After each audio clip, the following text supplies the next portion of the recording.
오늘 많은 소식은 나와 있지 않은 가운데 인사를 드려보고 있는 크립토 마토입니다. 자, 영상 시작하기 전에 제가 정기적으로 드려야 되는 말씀이 있어가지고 또 짚고 넘어가려고 하는데요. 최근에 이런 댓글이 많이 달리고 있습니다. 하락장 시작입니다. 상승 끝났다. 52,000달러 갑니다. 48,000달러 갑니다. 30,000달러대 갑니다. 사람들에게 희망을 주지 마세요 라고 하시는 분들이 계시는데요. 제가 이런 분들이 틀렸다라고 생각을 해가지고 이런 점을 말씀을 드리는 것이 아니라 저는 방송을 할 때 정보를 드리는 것을 목적으로 방송을 하고 있죠. 희망을 주기 위해서 방송을 하고 있지 않습니다. 그리고 제가 상승 확정, 하락 확정 이렇게 말씀을 드릴 수도 없는 것이, 그리고 드려서도 안 되는 것이 제가 예언자가 아니기 때문에 그런 말씀을 함부로 드릴 수가 없습니다. 최근에 상승에 관련된 좋은 소식들이 좀 많이 나왔다라고 해가지고 제가 희망을 뿌린다라고 생각을 하시는 것 같은데, 저는 일단 나온 정보를 전하는 역할을 하고 있습니다. 그리고 그와 동시에 경고성 정보들도 여러분들께 전해드리고 있었는데요. 미국 시민들의 걷잡을 수 없는 신용카드 빚 상승, 인플레이션 상승, 기업들의 정리해고, 그리고 실업률 같은 부분 같은 경우도 이러한 부분들이 터졌을 때 미국 증시에 타격을 줄 수 있기 때문에, 그러면은 암호화폐도 좋지 않을 수 있기 때문에 계속해서 말씀을 드리고 있습니다. 그리고 더욱이나 최근에 또 다시 한번 화제가 되고 있는 건 무엇입니까? 버크셔 해셔웨이 현금을 어마어마하게 쌓아두고 있다라고 하죠. 무려 1890억 달러어치 현금을 들고 있으며, 버크셔 해셔웨이 뿐만 아니라 애플 같은 경우도 1620억 달러를 현금으로 쌓아두고 있기 때문에, 이런 사람들이 지금 뭔가 터질 것을 예감을 하고 있기 때문에 현금 보유 비중을 이렇게까지 높이는 것이다 라는 예측들 나오고 있습니다. 그리고 이 사람들의 예측이 맞을 수가 있겠죠. 이 사람들이 예측이 맞는다라고 생각하시는 분들은 지금부터 크게 하락할 것이다 라는 것을 염두에 두고 투자를 이어가시면 되겠고, 그렇지 않을 것이다, 또 반대 의견들도 있지 않겠습니까? 대표적인 예로 계속해서 강조가 되는 이것, 바로 미국의 부채입니다. 부채. 걷잡을 수 없는 미국 부채 때문에 비트코인 대체 자산으로서 각광을 받을 수가 있겠다. 그리고 올해 뭐 했습니까? 대통령 선거 있지 않습니까? 기를 쓰고서라도 미국 증시 떨어지는 것을 막으려고 들겠죠. 오히려 돈을 더 풀어가지고 경제를 부양할 가능성이 더 높습니다. 예를 들어가지고 이 기사 읽기 전에 최근에 조 바이든이 어떤 결정을 또 했느냐. 미국 시민들이 첫 번째로 집을 사는 시민들 있지 않습니까? 첫 번째 홈, 첫 번째 집을 구매하는 사람들에게 매달 400달러씩 앞으로 2년 동안 지원을 해주겠다라고 밝혔습니다. 말 그대로 헬리콥터 머니, 돈을 막 뿌리지 않습니까? 그러면 집값이 지금 떨어져야 되는데 못 떨어지게 막으려고 지금 이렇게 돈을 풀어가지고 경기 부양책이죠. 부양을 하려고 하고 있다. 자, 그러면서 부채가 팍팍팍팍 쌓이고 있는 상황 속에서 어느 정도냐? 같은 편인 IMF도 경고를 하고 나섰죠. 얼마 전에 IMF 총재가 이야기하기를 미국의 연방 부채가 35조 달러다. 그리고 연방 세수의 17%가 원리금 상환에 쓰이는 이런 현실이 충격적이다라고 경고를 하면서 뭐라고 합니까? 이런 식으로 영원히 갈 수는 없다. 장기적으로 경제에 건강하지 않다라고 지적을 했었고, 심지어는 제닛 옐런 재무장관 같은 경우도 재정 적자를 줄이기 위해서 중요한 조치들을 취하지 않으면 어떻게 될지 걱정이 된다. 그리고 워렌 버핏 같은 경우도 재정 적자가 확대되면 세부 부담이 높아질 수 있다라고 전망을 한 데 이어가지고, 이 외에도 수많은 거물들이, 업계의 거물들이 미국 부채가 정말 위험할 수 있다라고 경고를 하고 나섰습니다. 그런데 이런 상황 속에서 대통령 후보들은 이러한 사안을 심각하게 다루지 않고 있으며 오히려 문제를 키우는 정책이라든지 공약을 걸고 있다라는 지적이 나오고 있다라는 것이죠. 근데 이 사람들이 해당 사안을 심각하게 생각을 하지 않는 것이 아니라 별다른 뾰족한 수가 없기 때문에 아예 언급을 하지 않는 것일 수도 있겠다라는 생각을 저는 하고 있습니다. 이렇게 되면 어떻게 됩니까? 정말 터질 때까지는 계속해서 부채가 늘어날 수밖에 없겠고 돈을 찍을 수밖에 없겠죠. 그러면 이게 터지기 전까지 위험자산들은 어떻게 반응할 것이며 터지고 나서는 어떤 일들이 발생을 할 것인가, 그런 것을 생각을 하셔가지고 대비를 하셔야만 되겠다. 비트코인이 이런 상황에서 어떻게 움직일 것 같은가. 자, 그리고 저번 주에 저도 M2 머니 서플라이가 다시 증가하기 시작했다는 말씀을 드린 적이 있었는데요. 코인게이프에서 다시 한번 강조를 합니다.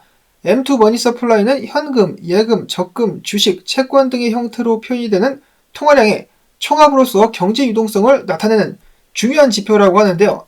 이게 다시 증가하고 있다는 것은 연준이 돈을 찍기 시작했다 라고 해석을 해볼 수 있다라고 코인게이프 측에서는 밝히고 있습니다. 이러한 M2 통화 공급의 재확대가 비트코인을 강세로 이끌 수 있을 것, 즉 달러 가치가 하락하면서 비트코인이 투자자들의 피난처로 부각되게 될 것이다 라고 이야기를 한 것입니다. 간단하게 달러 가치가 떨어지게 되면 증시도 비트코인도 상승을 하게 되겠죠. 이렇게 하락에 반대적으로 볼 수 있는 상승 요소들이 있기 때문에 비트코인 가격이 오를 것이다 라고 예측하는 사람들이 있다라는 것이죠. 저는 여러분들께 제가 알고 있는 정보라든지 분석을 전해드릴 뿐 상승이냐 하락이냐 결정은 여러분들 시청자분들의 몫이라는 것을 다시 한번 말씀을 꼭 드리고 싶습니다. 물론 그것은 단기적인 이야기고 장기적으로는 비트코인 상승 그 정도는 이제 말씀을 드릴 수가 있겠습니다. 자, 그리고 이번 주에 이벤트들이 준비가 되어 있죠. 다가오는 5월 12일, 13일 미국 기준으로 화요일, 수요일 각각 생산자 물가지수와 소비자 물가지수가 발표가 되게 됩니다. 소비자 물가지수가 높게 나올 것으로 예측하는 사람들은 붓다빔이 나온다라고 사람들에게 겁을 주고 있기도 하는데요. 자, 과연 소비자 물가지수가 다시 한번 높게 나타나면서 장세를 하락으로 이끌 것인지 한국 시간으로 밤 9시 30분 5월 15일 밤 9시 30분에 미국의 지난달 4월의 소비자 물가지수가 발표가 되게 되겠습니다. 따라서 이번 주에 큰 변동성 유의하실 수 있기를 바라면서 이어지는 소식입니다. 전 페이팔의 CEO이자 페이스북의 망해버린 스테이블 코인 프로젝트를 맡았었던 데이비드 마커스가 비트코인 개발에 전념하고 있다는 소식 계속해서 전해지고 있었는데요. 그는 이야기하기를 비트코인의 라이트닝 네트워크야말로 기업 거래의 미래가 될 수 있을 것이다 라고 밝혔습니다. 24시간 가동하는 비트코인 네트워크가 기업들이 모든 통화를 통해 거래할 수 있게 돕는 수단이 될 것이다. 라이트닝 네트워크 가즈아 라고 밝혔다라고 하고요. 다음으로는 동향 및 분석입니다. 대한민국의 암호화폐 투자자 2,000명에게 물었습니다. 그 중에 33.6%는 이번 주에 비트코인이 상승할 것, 40%는 횡보 간드하, 하락 및 급락을 예상한 응답자는 25.5%로 나타났습니다. 아무래도 수요일날 인플레이션 지표가 나올 것이기 때문에 그때까지는 횡보하는 움직임이 나오지 않을까, 그리고 발표가 나오고 나서 큰 움직임이 나올 수 있겠다라는 예측을 일단은 옆집 고양이도 할 수가 있는 상황인데요. 주말 동안의 비트코인은 큰 움직임은 없었습니다. 고만고만하게 움직였었던 비트코인. 이런 상황에서 크립토 누보 분석가의 1호 분석. 그는 이야기하기를 최근에 비트코인 트레이딩의 난이도가 너무 올라갔다. 어려운 환경이다라고 이야기를 하면서 또한 이번 주에 PPI, CPI 발표가 있기 때문에 소비자 물가지수 등등의 발표가 있기 때문에 변동성을 예상을 해야 된다. 그렇지만은 일단 내가 예측했던 대로 모습은 흘러가고 있는 것 같다. 이것이 바로 내가 저번 주에 예측했었던 비트코인 흐름인데 아직까지는 잘 흘러가고 있다. 지금부터 상승할 수 있다라면은 최근 지지를 깨지 말고 그동안에는 고점과 저점을 낮춰왔었으나 지금부터 저점과 고점을 높여가면서 상승하는 그림을 기대해 볼 수가 있겠다. 이어서 유동성 맵을 체크를 해봤을 때 지금 7만 달러 위 그리고 5만 1000달러쯤 해가지고 굉장히 많은 롱과 숏 포지션들이 포진을 하고 있는데 일단 7만 달러 쪽이 좀 더 먹음직스럽다. 더 많은 유동성이 몰려있다라고 이야기를 하긴 했었습니다. 그래서 7만 달러까지 쏠 가능성 아직 남아있으며 그것도 누가 알겠습니까? 나중에 5만 1000달러 유동성 청산시키려고 내려가게 된다면 비트코인 4만 8000달러까지 간다라고 강하게 자신했었던 분들의 예측이 맞아떨어지게 되는 것으로 보게 될 수가 있겠습니다. 일단 비트코인 폭풍전의 고요함 계속해서 이어지고 있는 가운데 닥터 프라핏 분석가 그의 분석은 사실 저번 주에 비해서 달라진 것이 없습니다. 비트코인 지금 횡보 중인데 결국은 상승으로 해당 움직임이 마무리가 될 것이라는 것인데요. 그는 이야기하기를 횡보와 약세를 혼동하지 말라. 우리가 지금 볼 수 없는 곳에서 많은 일들이 일어나고 있다. 고래 매집이라든지 지속적인 테더 발행이라든지 그리고 비트코인 채굴 비용 같은 경우도 고려를 해봤을 때 축적이 한동안 계속될 수 있겠지만 후는 상승이 될 것이다 라고 다시 한번 자신하는 분석을 남겼습니다.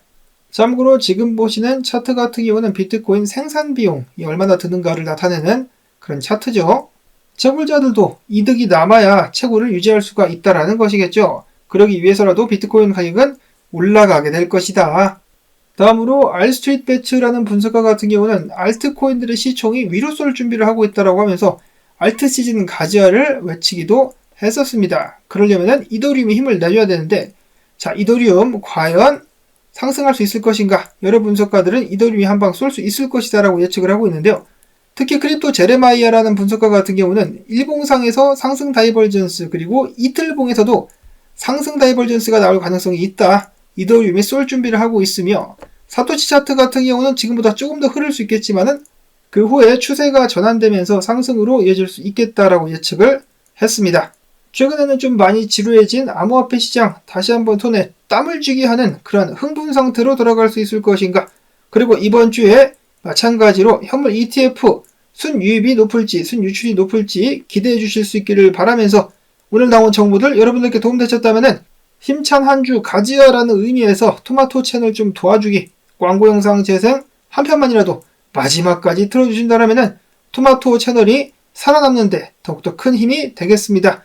저는 내일 또 인사를 드릴 것을 말씀을 드리면서 안녕히 계십시오.